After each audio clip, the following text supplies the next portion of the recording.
శ్రీ తమ్ముడు ఆయన ఆత్మకు శాంతి చేకూరాలి, వాళ్ళ కుటుంబానికి శాంతి చేకూరాలి. చాలా సమయం పడుతుంది. నాకే జీర్ణించుకోలేకపోతున్నాను ఆయన చనిపోయిన విషయం. ఇప్పటికీ ఆయన పార్థివ శరీరాన్ని చూసినాక కూడా నమ్మబుద్ధి కావట్లేదు. ఆయనకు నానివాడు.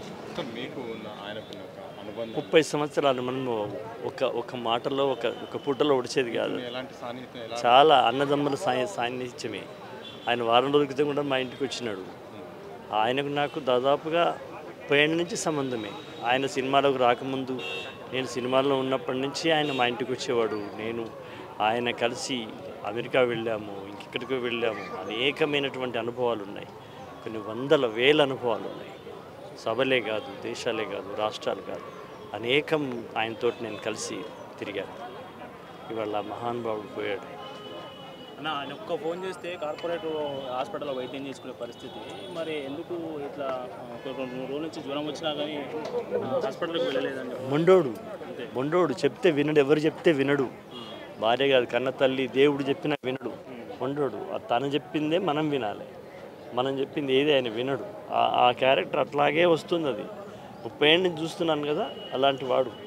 కాబట్టి మనం ఇప్పుడు ఎట్లా చెప్పొస్తుంది? ఆయన ఎందుకు పోలేదు, ఎందుకు చేయలేదు అంటే ఎట్లా చెప్పొస్తుంది? ఆయన పద్ధతి అది. సార్ ఇల్లు గురించి కూడా ఈ రోజులో ఆయన ఒక్క మాట చెప్తే కానీ అందరూ ప్రభుత్వం అంతా దిగొస్తారు. అలాంటి వ్యక్తి ఈ వయసులో సొంత ఇల్లు కట్టుకోవాల్సిన పరిస్థితి, అంత సామాన్యమైన జీవితం, అంత మొండితనం ఏంటి సార్?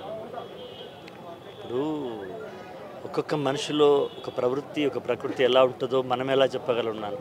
ఆయన అలా పెరిగినవాడు. ఆయన ఎవరికి భయపడ్డు, ఎవరి మాట వినడు. ఆయనకు రాజులైనా, చక్రవర్తులైనా, ప్రభుత్వాలైనా ఆయనకు లెక్కలేదు. ఆయనను గౌరవిస్తేనే ఆయన మాట్లాడతాడు, లేకపోతే పట్టించుకోడు ఆయన. అటువంటి ధిక్కారం ఉన్నటువంటి ఒక్కరిని చూశాను నేను, బమ్మెర పోతన. ఆ తర్వాత మళ్ళీ అందిస్తాడు. రాజులకు భయపడినోడు పోతన, ప్రభుత్వాలకు భయపడినోడు అందస్త్రీ. అలాంటి మహానుభావం. ఆయన ఎంతో సంతోషంగా ఉండాల్సిన సమయం. గొప్ప ఇల్లు కట్టుకుంటున్నాడు, పిల్లలు ఎదిగినారు, అందరూ సెటిల్ అవుతున్న సంతోషం. ఈ 10 ఏళ్ళు ఆయన ఇంకొక 15, 20 ఏళ్ళు ఆయన ఆనందంగా గడపాల్సిన విషయం. కానీ ఏ నిమిషానికి ఏం జరుగునో ఎవరు ఊహించదు.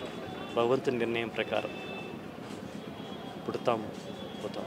కానీ పుట్టి ఎక్కడో మారుమూలలో పుట్టి, చదువు లేక, బడికి లేక, ఆయనే ఒక విశ్వవిద్యాలయం, ఆయనకు ఆయనే ఒక బడి, ఆయనకు ఆయనే ఒక టీచర్, ఆయనకు ఆయనే ఒక ఆచార్యుడు.